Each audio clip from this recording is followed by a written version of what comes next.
And action.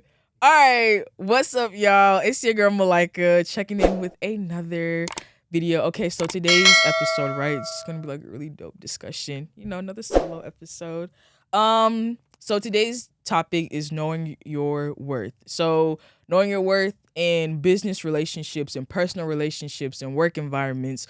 So the old saying still remains, right? You have to treat people the way how you want to be treated. I always do my best to create, a good working environment because for starters, I know what it's like to be in real toxic work environments. And we all know that it's not a good experience at all. So apart from the negativity, apart from the toll that it takes on your mental and also physical too, especially if you're really, like open to like triggering environments and that can like take a toll on like your physical health. Like it's a real thing. And also it can like make you lose focus on life. But really though, like sidebar, okay, I'm just keep it real with y'all. If you're in an environment where you don't have any major bills to pay, you don't have like major responsibilities, like you're not married, you ain't got no kids, then why would you even put yourself in like a toxic work environment? Like you get what I'm saying? Like is and if you're not getting paid enough as well, like just you have nothing to prove. Just go. Like it's really not that deep. So the best supervisor that I ever had, right, was actually two. It was Mr. Allen and Chris. And so during undergrad, right, I used to work at the student center. And I so really what stood out to me the most, and this is really what I carry, in present day, right, with this work environment, is one, treating people the way how you want to be treated. Two, being attentive to people, so like really like checking in with them. And three, knowing how to state your point without coming off as condescending and really aggressive. So I remember when we had this new supervisor, it was a woman, and she just like turned that place like upside down. Like hella people was like, damn, who is this for real? And they like I remember like hearing a lot of people say like, damn, like I really want to quit. Like things, have changed a lot. So I always remember that moment only because I know that now that I'm, future, wait, like wait, pause. I always remember you can cut that out. I always remember that moment because, looking back, right, it's like, damn, you really have to be mindful with how you talk to people, and you have to be mindful with the environment that you create. Because this is another golden rule. No one has to do anything for you. Like nobody owes you anything. So the fact that you have people around you that, are taking time out their day to help you out, and you want to treat them like crap, like life don't work that way.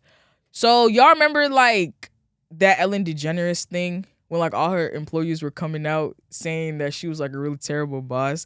And like it's crazy like looking back at that because everyone can't like make things up. And that really just goes to show like no matter how much you getting paid, no matter if it's high or little, like people well, I feel like our generation, like we don't care about that for real. And you just can't treat people as if they're just like not worth a dime. So some employers, right, will disrespect you because they feel like you're young and inexperienced.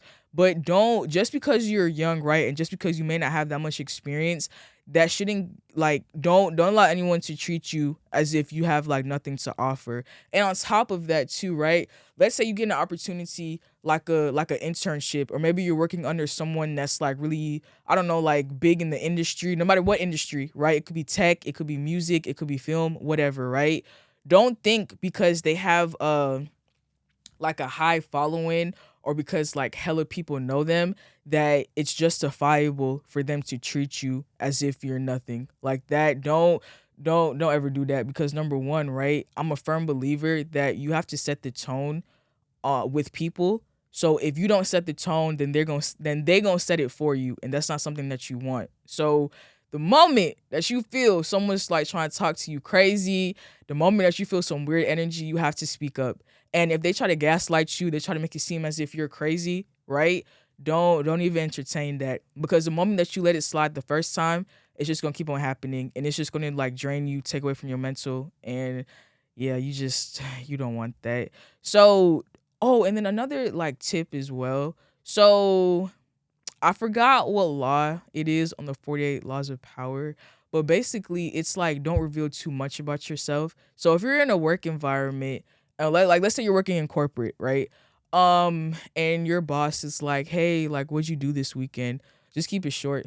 "Oh, nothing, just chilled." Like don't give like a detailed thing because like I feel like when you provide too much information about yourself to people, it like I don't know, like you get what I'm trying to say. Like it changes, like it changed. People would change their like perception about you, and I think. Oh, and also too, right? Because I'm noticing this thing with like my generation, oversharing can definitely lead to your downfall. So I was always told, right? Well, not told, but like I would hear from like Charlemagne and shit, like, hey, put yourself out there, because if you already put the information out there, then they can't like use it against you.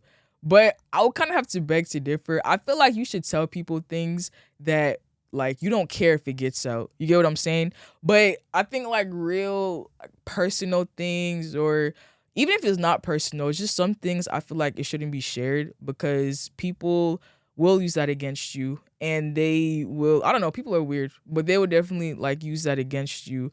So, um and I know I've like talked about business, right? But the same thing applies for even personal relationships. And that's with your significant other, that's with family, friends, whatever. So, like when people break up after 8 years and everyone's like so shocked. I'm never shocked.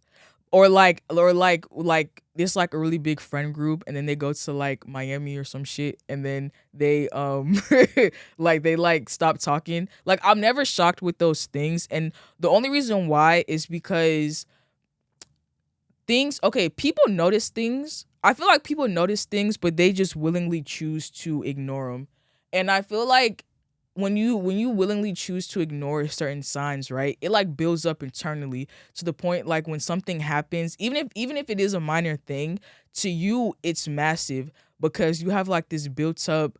I don't even want to say resentment. I think you have like a built up collection of red flags, and eventually like you just came to like the realization that like damn, I really like messed up. You get what I'm saying? So, um, me personally, the moment that I feel any ounce of like weirdness, I leave because one, I respect myself too much to like stand behind nonsense, and two, I'm understanding like the concept of time and how valuable it is, and I just don't want to waste it. And I really just believe that eventually all people will reveal themselves. So, cuz some people will be like, "Well, like how do you ever really like know a person?" And that's true, but I feel like people will eventually reveal, small parts about themselves over time. Well, for some it could be frequent, and I think it's just up to us to just pay attention to that. And I mean, also another golden saying, right? When people show you who they are for the first time, you have to believe it. Like, please don't ever run from that. And so one thing I saw, right? Like, if you're kind of unclear of people's intentions with you, like, I don't. This is kind of subjective. You could try it. I've never done this before, but like, you could act like lame or quiet for a little bit and see how they treat you when you're in a more like passive setting. And if they still treat you as if you're like nothing, then that just showed you, how their true character uh really is. And my best piece of advice, right? Whether it's just like a family member, because you know how like certain families have like hierarchies where like you have to like respect, the older people, or you have to respect like older cousins, or like shit like that. My best piece of advice is whenever you feel disrespected, whenever you feel like your needs aren't met or whatever, speak up. Because I think another thing too, because I've seen this on Twitter, how people would say things like, this happened 10 years ago and I'm finally speaking up. And then folks like counter response would be like, well, why didn't you speak up back then? And I never really questioned people for doing that. I mean, like I never questioned like why it takes people like a long time to speak up, because I don't know, finding your voice is different for everyone. But what I will say is that I would really like encourage you, that when things happen, it's really like liberating to make your point across and to really like check folks, you know, on spot. Um, yeah, so I think not knowing your worth can cause a lot of like internal conflict. And I remember a quote from Nipsey Hussle when he had said, "Would you rather be at peace with the world, but like at war with yourself?" And I think that like that's something that should really like resonate with everyone, because when you really want something, right? Sometimes we can kind of let disrespect slide, only because it's like, okay, I'm focused on the bigger picture, so I'm gonna just ignore the little things. But it's important that you have to pay attention to like every single aspect, even the little things, because like I said, when you let like little shit slide, everything just like eventually piles up, and when it piles up, it builds up, and then it just causes, you know, conflict, and that's not something that, and that could be internal or external. Internal to the point where it's like, damn, how did I let people like use me like that? Or external, where like, you know, you want to say something, but it's like, damn, you know, like, why do you want to say something now? I mean, but that shouldn't like stop you. But like, you know how people's like reasonings are for like wanting to do like bullshit with you. That shouldn't stop you though. Even if you let people disrespect you for 10 years, on the 11th year, if you like, you want to start popping your shit, go ahead and do that. No one's stopping you. But yeah, so like, yeah, guys, like, you know, at the end of the day, you have a voice, so use it. And if people aren't taking your feelings into consideration, then just stop messing with them. Like, I feel like it really is that simple. And something that I tell myself, you know, frequently is that I deserve respect and I deserve to be treated in a higher manner. So it doesn't matter if it's in the industry, if it's corporate, your family, your peer group, whatever. Don't allow people to treat you as if you're worthless, as if you're less than. And yeah, okay. So yeah, that's it. Make sure you guys like, comment, and subscribe. And yeah, here's the self-worth.